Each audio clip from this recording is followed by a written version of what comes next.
High friends, welcome to my channel. आजको यस भिडियोमा म तपाईँहरूलाई चाहिँ हामीले आफ्नो मोबाइल फोनमा चाहिँ नयाँ जिमेल अकाउन्ट कसरी बनाउन सकिन्छ भनेर सिकाउने छु है त।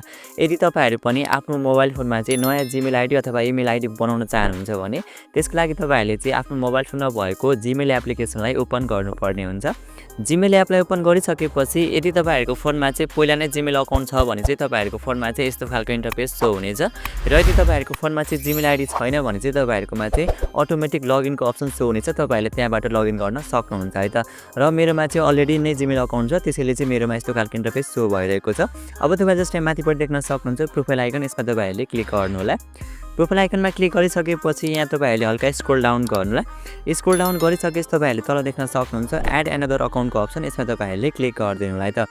क्लिक गर्ने बित्तिकै तपाईँहरूको फोनमा यस्तो खालको इन्टरफेस सो हुनेछ। अब तपाईँ जस्ट यो फर्स्टमा रहेको गुगलको अप्सनमा क्लिक गरिदिनु होला। गुगलमा क्लिक गरिसकेपछि तपाईँहरूले यहाँनिर चाहिँ यस्तो खालको इन्टरफेस देख्न सक्नुहुन्छ। यहाँ चाहिँ तपाईँहरूले आफ्नो मोबाइल फोनको लक स्क्रिनमा राख्नु भएको पासवर्डलाई चाहिँ इन्टर गर्नुपर्ने हुन्छ।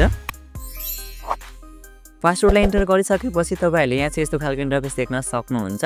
अब तपाईँहरूले चाहिँ यहाँ तल देख्न सक्नुहुन्छ क्रिएट अकाउन्टको अप्सन, यसमा तपाईँहरूले क्लिक गर्नुपर्ने हुन्छ है त। क्रिएट अकाउन्टको अप्सनमा क्लिक गरिसकेपछि अब तपाईँहरूले यहाँ चाहिँ फर माई पर्सनल युजको अप्सनलाई सिलेक्ट गर्नु होला। सिलेक्ट गरिसकेपछि तपाईँहरूले यहाँनिर चाहिँ आफ्नो फर्स्ट नेम र लास्ट नेमलाई इन्टर गर्नु होला है त। इन्टर गरिसकेपछि तपाईँहरूले यहाँ तल देख्न सक्नुहुन्छ नेक्स्टको अप्सन, यसमा तपाईँहरूले क्लिक गर्नु होला। नेक्स्टमा क्लिक गरिसकेपछि यहाँ चाहिँ तपाईँहरूले यस्तो खालको इन्टरफेस देख्न सक्नुहुन्छ। अब तपाईँहरूले यहाँनिर चाहिँ आफ्नो डेट अफ बर्थ र जेन्डरलाई चुज गर्नुपर्ने हुन्छ है त। जस्ट तपाईँहरूले आफ्नो यहाँनिर क्लिक गरेर आफ्नो डेट अफ बर्थको मन्थलाई सिलेक्ट गर्नु होला। त्यसपछि तपाईँहरूले डेमा क्लिक गरेर तपाईँहरूले आफ्नो जन्मदिन सिलेक्ट गर्नुहोस्। त्यसपछि तपाईँहरूले इयरमा क्लिक गरेर आफ्नो जन्मको वर्षलाई सिलेक्ट गर्नु होला है त।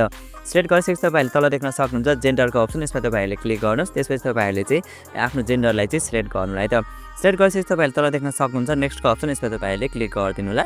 नेक्स्टमा क्लिक गरिसकेपछि यहाँ चाहिँ तपाईँहरूले यस्तो खालको इन्टरफेस देख्न सक्नुहुन्छ। अब तपाईँहरूले यहाँनिर चाहिँ अघि राख्नु भएको आफ्नो फर्स्ट नेम र लास्ट नेमलाई तपाईँहरूले यहाँनिर इन्टर गर्नु होला। नेम इन्टर गरिसकेपछि तपाईँहरूले यहाँनिर चाहिँ यस्तो नम्बरहरूलाई पनि तपाईँहरूले यहाँनिर चाहिँ रेन्डमली युज गर्नु होला। त्यसपछि तपाईँहरूले तल नेक्स्टमा क्लिक गर्नु है त। नेक्स्टमा क्लिक गरिसकेपछि तपाईँहरूले यहाँनिर यस्तो खालको इन्टरफेस देख्न सक्नुहुनेछ। अब तपाईँहरूले यहाँनिर चाहिँ आफ्नो जिमेल अकाउन्टको लागि चाहिँ स्ट्रङ खालको पासवर्ड राख्नु पर्ने हुन्छ है त।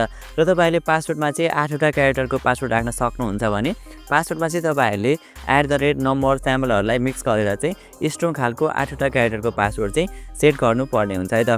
इक्जाम्पलको लागि तपाईँहरूले मैले यहाँ स्क्रिनमा देखाइरहेको छु, यस्तै खालको पासवर्ड तपाईँहरूले यहाँनिर इन्टर गर्नु होला। तर तपाईँहरूले स्क्रिनमा देखाएको पासवर्डलाई चाहिँ इन्टर नगर्नु होला है। पासवर्डलाई इन्टर गरिसकेपछि तपाईँहरूले तल देख्न सक्नुहुन्छ नेक्स्टको अप्सन, यसमा तपाईँहरूले क्लिक गरिदिनु होला। नेक्स्टमा क्लिक गरिसकेपछि तपाईँहरूले यहाँनिर केही समय लोडिङ हुन्छ, वेट गर्नु होला। अब तपाईँहरूले फेरि पनि नेक्स्टको अप्सनमा क्लिक गर्नु होला है। नेक्स्टमा क्लिक गरिसकेपछि अब तपाईँहरूले हल्का स्क्रोल डाउन गर्नु होला। स्क्रोल डाउन गरिसकेपछि तपाईँहरूले तल देख्न सक्नुहुन्छ आई अग्रीको अप्सन, यसमा तपाईँहरूले क्लिक गरिदिनु है त। अब तपाईँहरूले यहाँ देख्न सक्नुहुन्छ हाम्रो चाहिँ जिमेल अकाउन्ट क्रिएट भइसकेको छ है त। अब तपाईँहरूले यहाँ यस्तो खालको इन्टरफेस देख्न सक्नुहुन्छ। अब तपाईँहरूले फेरि पनि माथि रहेको प्रोफाइल आइकनमा क्लिक गर्नु होला। प्रोफाइल आइकनमा क्लिक गरिसकेपछि तपाईँहरूले यहाँनिर देख्न सक्नुहुन्छ तपाईँहरूको फोनमा भएको सम्पूर्ण जिमेल अकाउन्टहरूलाई।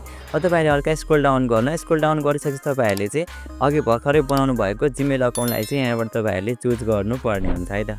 यहाँ तपाईँहरूले तल देख्न सक्नुहुन्छ अघि मैले भर्खरै बनाएको जिमेल अकाउन्ट चाहिँ यहाँनिर सो भइसकेको छ। अब तपाईँ जस्ट यसलाई युज गर्न चाहनुहुन्छ भने तपाईँहरूले चाहिँ यो जिमेलमा चाहिँ यसरी क्लिक गर्नु होला।